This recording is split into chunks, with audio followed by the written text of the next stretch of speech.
Good afternoon, all. I now request Mr. Noha to do the opening prayer. Our Heavenly Father, thank you, Lord, for this wonderful day that you've given us. Thank you, Lord, for giving us all the wonderful sessions that has fed us with great knowledge and from all the experienced professionals. Thank you, Lord. And we hope that this gives us a strong foundation in our course. And also, I also pray for the rest of the session. Be with us, guide us, and guard us. In the name of Jesus Christ, I pray. Amen. I request Dr. P. Devu Jawahar, our director, to give the welcome address and chief guest introduction. Good afternoon to all of you. I seem to be getting double duty today. The second time here, and probably will be the last time. So yes, as Dr. Suganya mentioned, it's been a long journey. Though it was just 5 days, I think we have covered a lot of ground. You know, as you look at the program and you look at all the speakers, sometimes you may not be able to join the dots.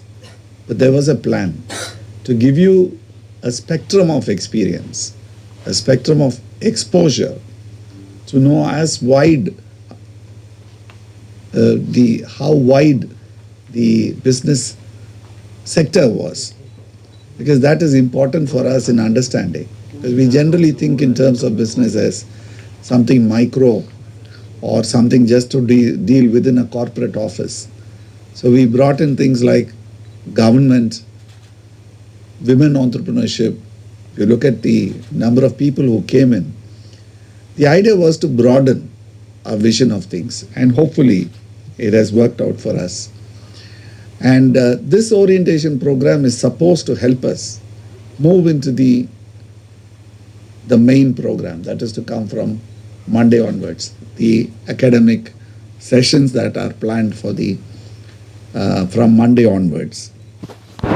So here we have with us a very special guest, and this guest, before I go into introducing him, is also a part of our academic council. Now you know that our academic council is made up of a number of people from the industry. The reason we have so many people from the industry is that we want some sort of a confirmation, some sort of a affirmation from the industry that what we are teaching to our students here is relevant. So that when we make the claim, we are going to make our students future ready, it cannot be just a slogan.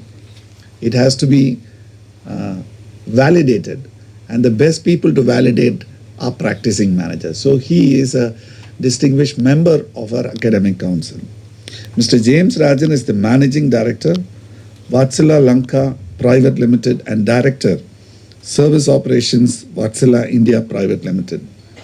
He graduated with a Bachelor of Mechanical Engineering from Hindustan University, Chennai, and acquired Executive Certificate Business Administration from SEILS Management Training Center, Helsinki.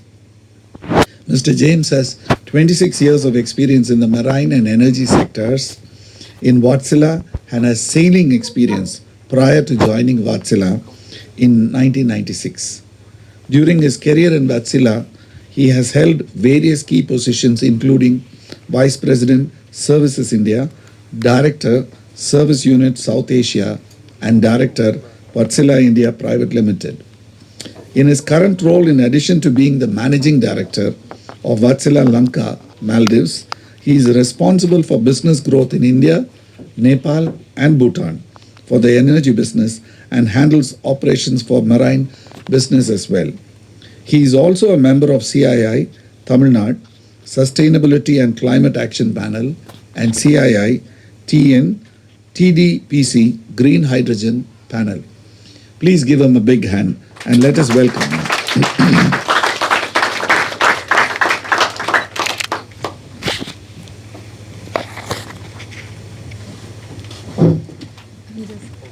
I now request our chief guest to give his views. Thank you, ma'am. Thank you so much. Dr. Jawahar, esteemed faculty, and my dear newcomers. Today marks the beginning of your journey into this esteemed institution. A journey filled with huge opportunities for growth, for you to really plan and prepare yourself. I think what really inspired me here was the fact getting students future ready, because we do interact with a lot of students from institutions. But what basically we feel as a corporate is the fact that the word future ready, which Dr. Jawar very aptly put. Am I audible? Because I'm a little comfortable without the mic. So that is very important, okay? Getting you future ready, and I think what little we can do to the institution as corporates, we're definitely going to contribute and see that you all will be future ready to take on the corporate world like a strong. The presentation here, what I'm going to talk to you about is my life experiences, my personal life experiences, what I've seen in my 25 years journey in this company. And I'm sharing it with you because this will be actually a reminder for you to shape your future.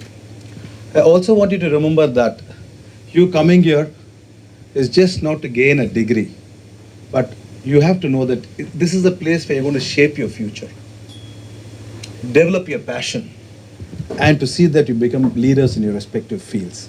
I think that larger picture should be in your mind, not just getting grades and accolades. You also should remember grades and accolades are important, but much more beyond that is a fact that what you give back to the society and the people you touch as you go along. So, my friends, I know it's heavy because you guys would have had lunch and I wouldn't want you to sleep, okay? I try to make it short and simple. So let's go down to the slides. This is me, and as I said, this interaction is modeled on my life experiences and what I picked on the way. It could be right, it could be wrong, but what I would sincerely tell you people is just pick what you feel is appropriate, right? Lesson 1, trust your instinct. And what do I mean by this? This 2 years in this beautiful institution is going to fly like that. It's going to fly so quickly that by the time you realize it's going to be the end of the second year, and you're going to stand and start looking at, which institution, which organization am I going to join? And when that comes to your mind, I want you to keep this. I want you to never look at the job grade or the pay pack the organization is going to offer you. This is a mistake most of us make.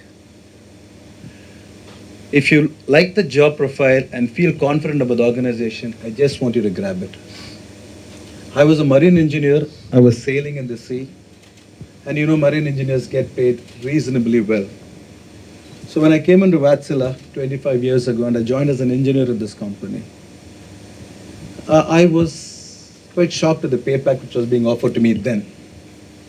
And there were many five-star hotels because they liked marine engineers to work, on the engineering side. And the pay pack was very attractive. So it was a sort of a dilemma for me whether to choose to be in a five-star hotel or to choose an organization like Wartsila, which was actually pay pack was very low. I liked the job profile. I didn't worry about the pay pack. I didn't worry about the grade. Only thing which came to my mind was, this is an organization where 10 years from now, I'm going to see myself as someone where I can make a difference. And that's something I want you to carry in your mind. You're the first batch. You're the torch bearers of this institution. We want people to talk about Boyd Tannen School of Business. We want people to talk about you. So these are the very most important things which I want to carry in your mind. So look at the institution, don't look at the grades, don't look at the pay pack. If you like it, if the skill sets match, you like the job, just grab it and take it. I joined Wartsila as a warranty engineer, and this is where I stand today. And truthfully, for the last 7 years, I've been in the same position. Okay? So, in fact, I got on the board of Wartsila when I was 38, 39. I became MD when I was 42. We were a pretty flat organization. I couldn't grow beyond, being a managing director and sitting on the boards of a couple of Wartsila companies. Incidentally, if you do not know what Wartsila is, how many of you know the aircraft carrier which is being made in Cochin? Do you know that? Have you read in the papers? The indigenous built aircraft carrier which was launched by Honorable Prime Minister Modi. The control system, the propulsion system, everything is from Wartsila. Almost every second to third ship in the world will have a product on it. And in India, we have about 3,000 megawatts of operating power plants. And we are number 3 in the world after Tesla and Fluence in terms of battery storage. So this is who we are. And that's where I joined. as an engineer, and this is what God has blessed me and brought me here. And I want you to be the same, or as a matter of fact, better than us. The second lesson, strong value system. This, my friends, is very, very, very important for each and every one of us, because this is going to shape you, your future, and the people around you. Trust. This is like a bank account. Sometimes you will notice that, it will go down because you can't always be right, correct? So people might lose trust in you. But don't worry, keep working on it, because it will keep saving and going up, and you can make some withdrawals. But the fact is, trust. You have to be trusted by somebody, and you have to trust someone. This is a very, very important lesson. The second one is integrity. I know all of you know what it is. But the most important thing is to be a living example of your values. It's nice to use this word, but then you have to be a living example of your values. Second most important lesson. Sorry. The third one is accountability. Do what you say you will do. Many times, we say, oh no, I will do this. If an assignment is given to you, and starts today from this institution. If somebody gives you a task, if somebody gives you an assignment, please make sure that you will stick on to it, because these are practices which has to start from ground zero.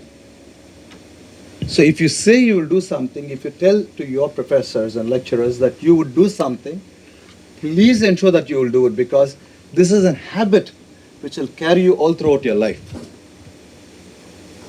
Fourth is empathy. As you grow in life, as you become more powerful, as you become more recognized, we tend to sort of lose focus on this. So you should have the ability to emotionally understand what other people feel and see things from their point of view. You understand? So when you are in a leadership role, I want you to just step aside, put yourself in the other person's shoes and think, what is he trying to say? Because if we start to look at it from our perspective, we will always be right. So I want you to stand on the opposite side, sit and think, okay, probably what he's saying is right. Okay, from my angle, I might be perfectly correct, but he's got a point. So this is very, very important in leadership. And the last is resilience. You will not always succeed at the first attempt, friends. Trust me, I have not. I have fallen many a times. But then you should be strong enough to recoup, recover, become more stronger to fight and come back. So trust me, these 5 values in my personal life has played a very key role, and I am pretty sure that this will play a role in your lives as well. The third one is teamwork. What does this mean? You can't do it alone. I want you to be a strong team player. I'll give you the rationale behind why I mentioned this. Always remember that team victory comes first before your victory. Remember, someone is watching you always. The reason why I'm emphasizing this is from a cultural standpoint. We come from a society where right from school days, parents ask, what grade did you get? Yeah, I got 85. They don't stop at that. It happened in my place as well. So I'm not pointing fingers around here. I'm telling you what it is. Probably in the last decade it might have changed, sir. I do not know. But you people know better. So second question that comes is they don't congratulate you for getting 80% mark. They ask you, your friend, how much did he get? Ma, he got 85, 86, Dad. Hey, you should have done better than him. So this competitive mindset is kick-started from home. This is actually fed into us. Even if you want to have a collaborative approach, we don't. We say that, no, you should be the first. You should be the leader. You should be the topper. How many of you have heard this? Have you heard this? Yes. This is not something we appreciate in corporate world, because in corporate world, we want you to be a team player. We want you to work as a team, and we want the team to succeed. We do not want individual players to win. We don't accept that.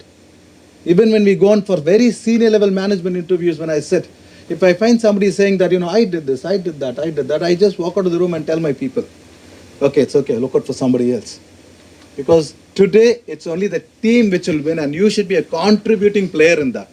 You should say, my team has done this, and I was also a part of it. You get the point? This is very important. So when you go for interviews, I don't want you to say, I did this, I did this, I did this project, I did this project in college. No, we did this and I played a contributing role in it. That would be taken in a very positive sense. You get it? Leadership is not a solo act. Winning strategies are always based on we and not high philosophy. And third, transition from competing to collaboration. This is very, very important lesson for you. Even here, work as a team. 5 people are working in a team. I don't think you really need to prove that you're doing everything and you're going to be the leader. No. Leaders will naturally emerge. You understand? This is not something which you can push yourself. You do your act, you do your work, and then you will automatically emerge. Others will push you on top. That's how a natural leader is developed. You get it?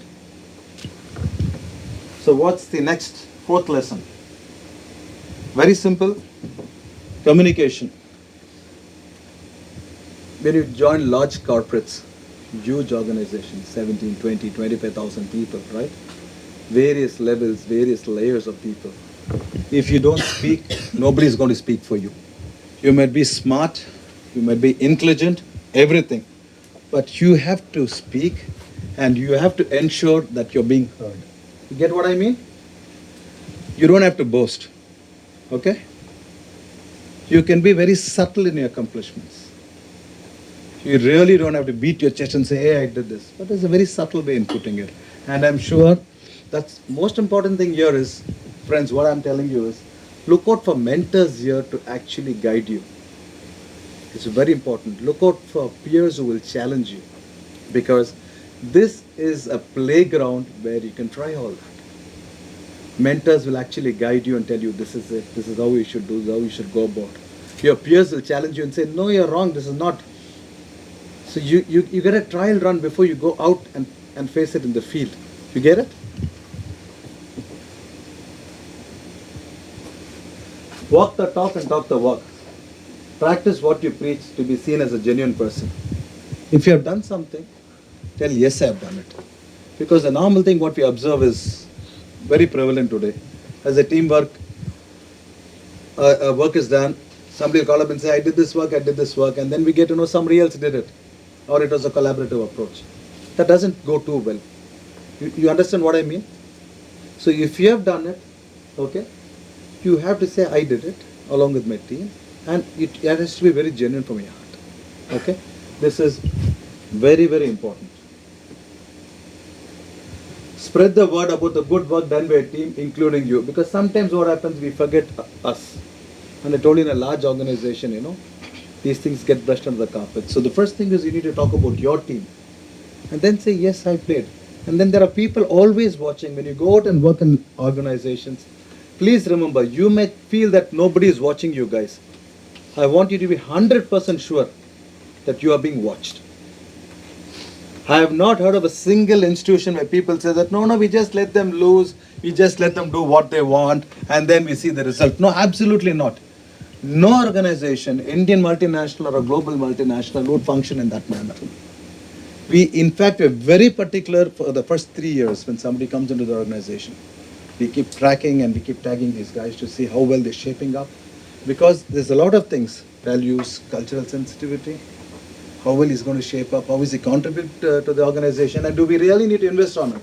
Because the first 3 to 4 years will determine whether we want to invest money on you on training, send you for global assignments, and so on and so forth. So those are the time periods when you will be watched very closely. And again, this is a playground for you to learn, experience, and develop. Acknowledge contribution publicly, praise in public, and criticize in private. This is too early for you to talk about. When you become leaders, when you become managers, this is a trait which you need to develop. 6th, change is only constant. I was talking about this with Dr. Jawar. We will see major changes, and changes will be more rapid as the years go by. Flat organization matrix we are working on various projects will be the norm. Today, I report into so many organizations. I report into Helsinki, I report into Singapore. I have guys reporting into me and various other organizations. It gets so complex on a matrix organization. But you need to know how to handle these things. I'm just giving you a feel of it, okay? I'm not too sure if you've experienced this. You might not have. You're fresh out of college.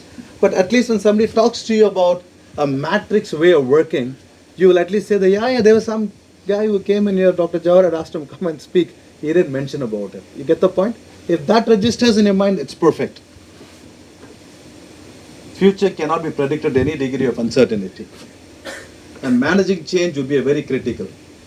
I'll give you a very simple example for this. See, we have today, the market dynamics are changing very rapidly. Okay, it is not what it was a decade ago. Customer preferences are changing much more than that.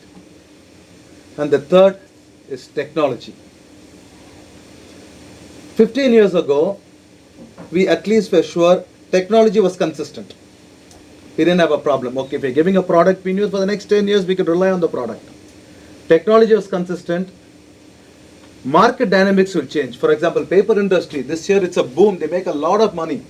Steel, they make a lot of money. Then you'll find it going down next year. So the market preference will change. Technology is consistent. And customers' choices, customer will say, this year I cannot do it because I've not made the money, I'll factor it in next year budget. So we always had one or two elements which are always constant. It didn't change. It made life easy for us. But today you're in a phase where market dynamics are changing, technology is rapidly changing, and customer preferences. The same Wartsila, if you Google and see 20 years ago, there's nothing about battery storage. Today almost 30, 40, 50% of my order intake is coming in from storage, and we're number 3 in the world after Tesla and Fluence, including our own people. We didn't know about a decade ago. Nobody spoke to us about storage systems. Can you see how it is changing? So you are in a world and at a time where things are going to change, and you have to accommodate yourself to that. The first thing is change in mindset. If you do not have a change in mindset, then it's not going to work out easy. And the second biggest mistake is, I've heard people saying, hey, doctors means you have to study for the next 10 years. Yeah, after finishing medicine also, you have to constantly keep studying. Have you heard of this?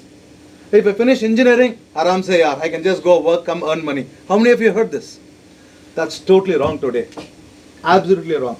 It doesn't matter whether you're a doctor or an engineer. You have to keep learning. Today I can talk to you about what? Green hydrogen. Believe me, 5 years, 6, 7 years back, I didn't know about green hydrogen. I sit on the panel and I talk about green hydrogen. I talk about net zero. India going 2070 net zero. I talk about sustainability things. We never knew anything about this. So if I was like the other engineers, stating that, okay, we run on only fossil fuels, I'll be out of the market. Or we as a company will be out of the market. So we have to constantly keep updating ourselves.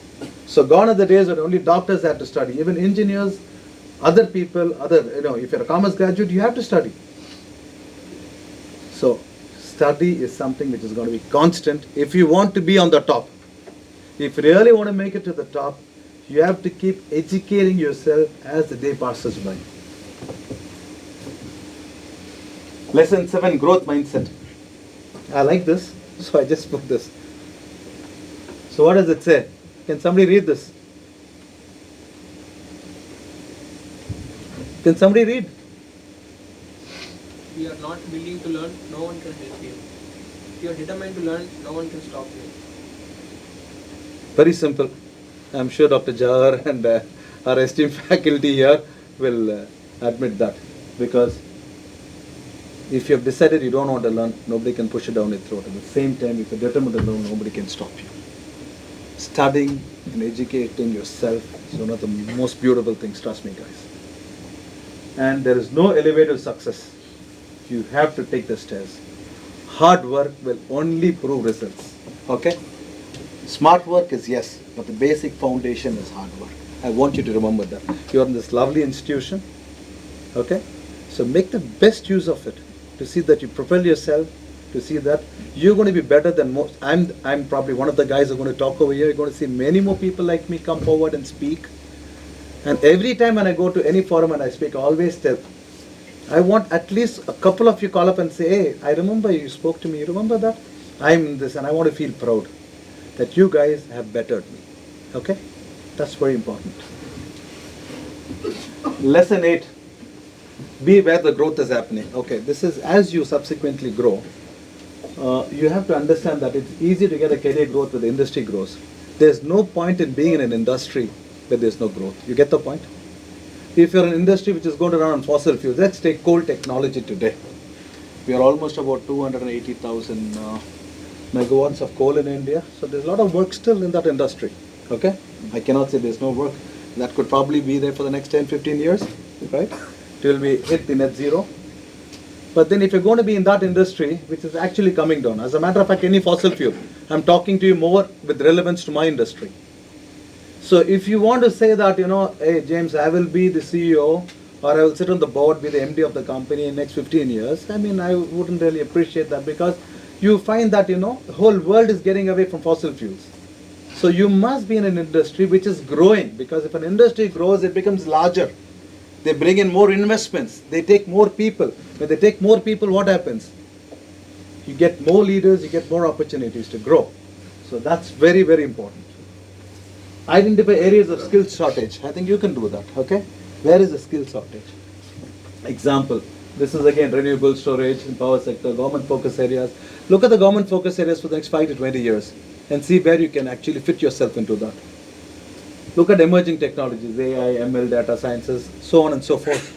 Okay? Spend time working on all this. And then you'll be able to actually see where you're going to fit yourself. Right?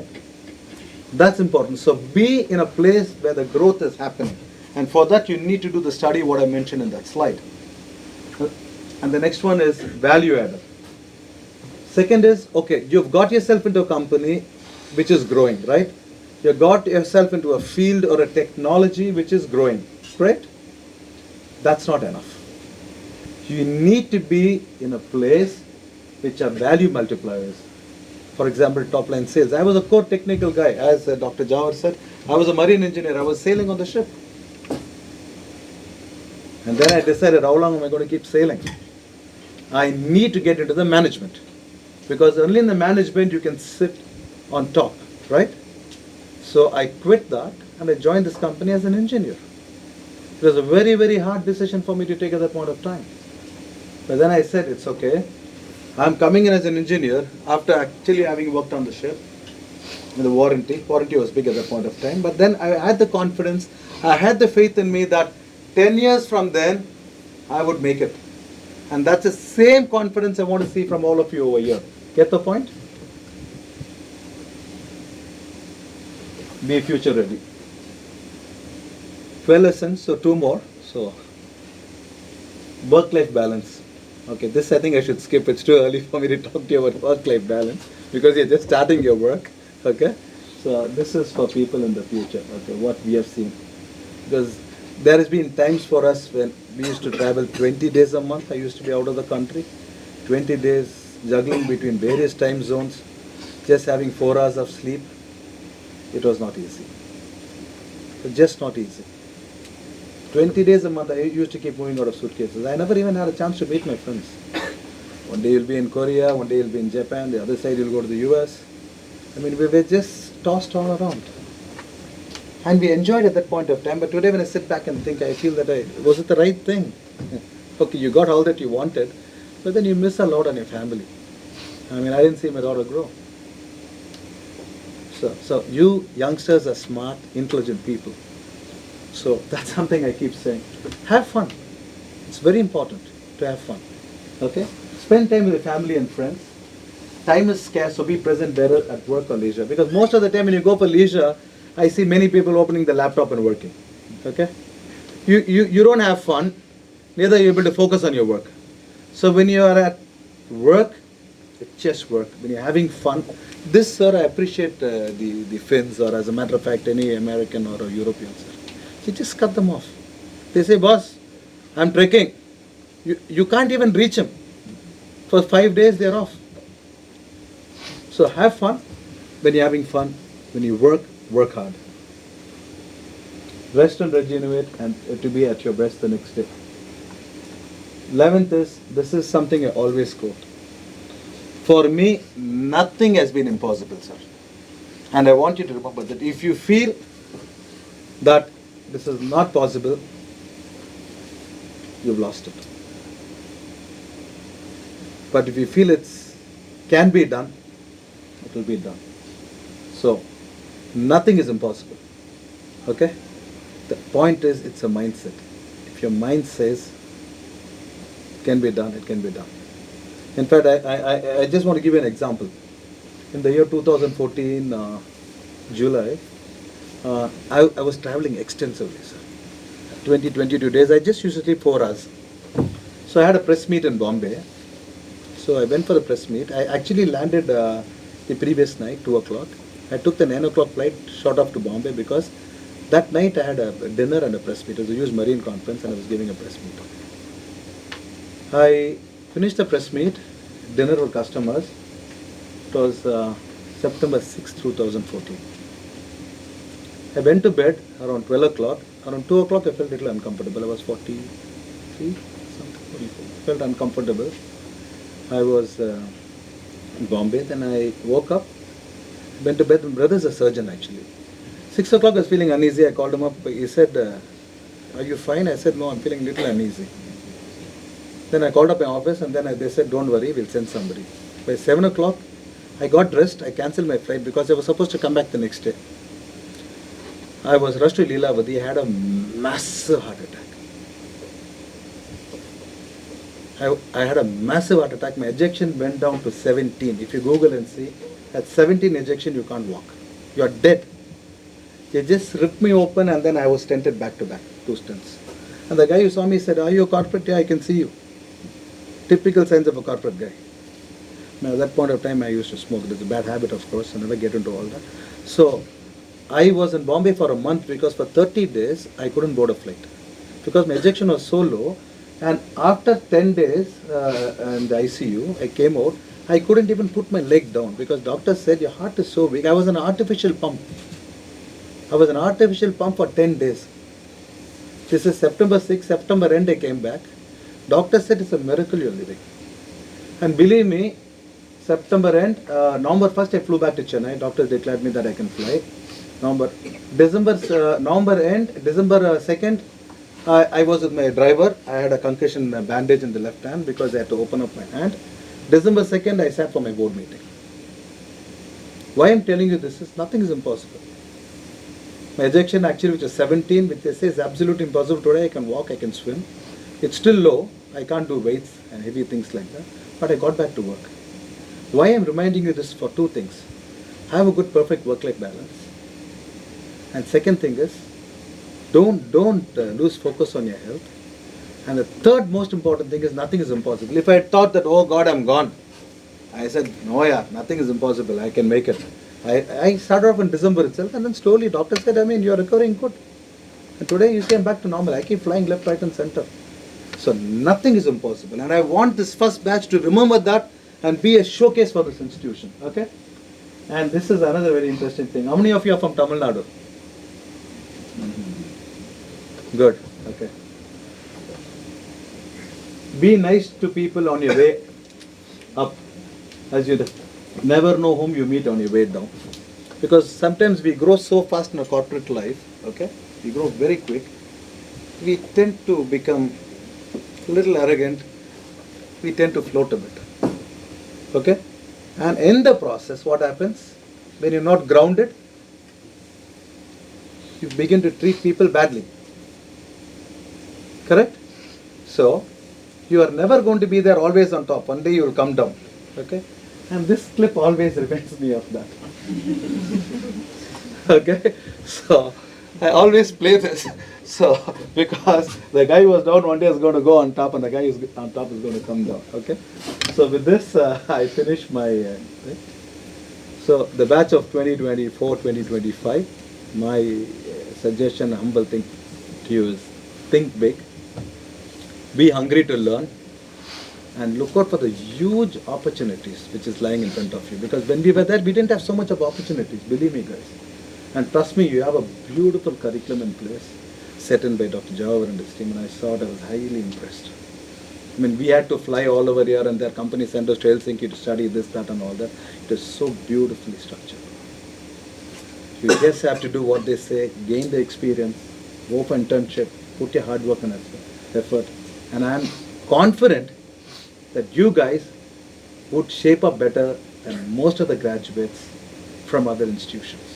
The point is, you have to be hungry to learn, put in effort, because it's very important these 2 years for you guys. Because 2 years will actually determine what you are going to be in the future. Okay? So what better than that? 24 months. Put all you've got into it. And then after that, it's going to be great. Okay? Thank you. And thank you once again for choosing this lovely institution. God bless you.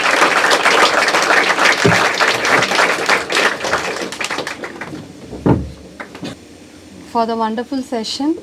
Actually, one thing I wanted to share, this is one of the movie clip, like I was so admired when I was in my childhood. Yeah, okay. So this is one epic thing. I think most of the Tamil people will remember on this part. So that was a very nice dozens of lessons I think we have acquired from sir. And his walkthrough of his life was really thank you for that, sir. It is really encouraging us to be a part and have it will be like we'll try to follow some lessons and proceed on. Thank you, sir. Now I invite Dr.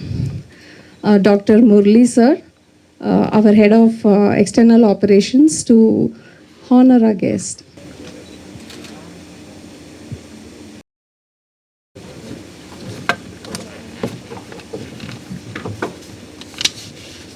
Good afternoon, everyone. As we come to the close of our 5-day orientation program, I stand before you filled with gratitude and inspiration. This has been an enriching experience for all of us, made possible by the invaluable contributions of our esteemed external speakers. First and foremost, I would like to extend my heartfelt thanks to each and every one of our speakers. Their willingness to share their time, knowledge, and experience has been truly remarkable. Over the past 5 days, they have provided us with insights and perspectives that have not only broadened our understanding, but have also ignited a passion within us to pursue our goals with greater determination. And their presentations were more than just informative. They were thought-provoking, engaging, whether it was through sharing industry trends, personal success stories, or practical advice. They have left an indelible mark on us. We have learned so much from their expertise and are now better equipped to navigate the challenges and opportunities that lie ahead.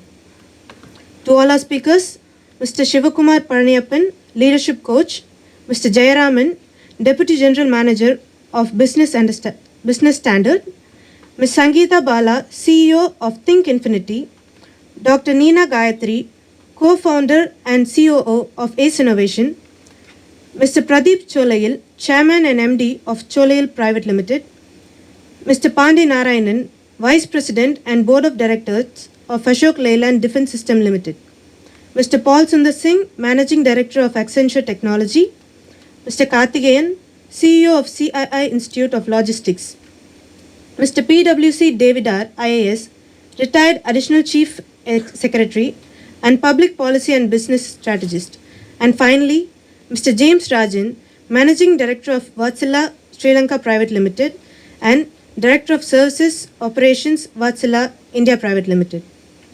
We thank each and every one of you wholeheartedly. Thank you. Thank you. Thank you for this wonderful orientation program also. I thank all the faculties as well as the support staffs for this to be a successful event. Thank you.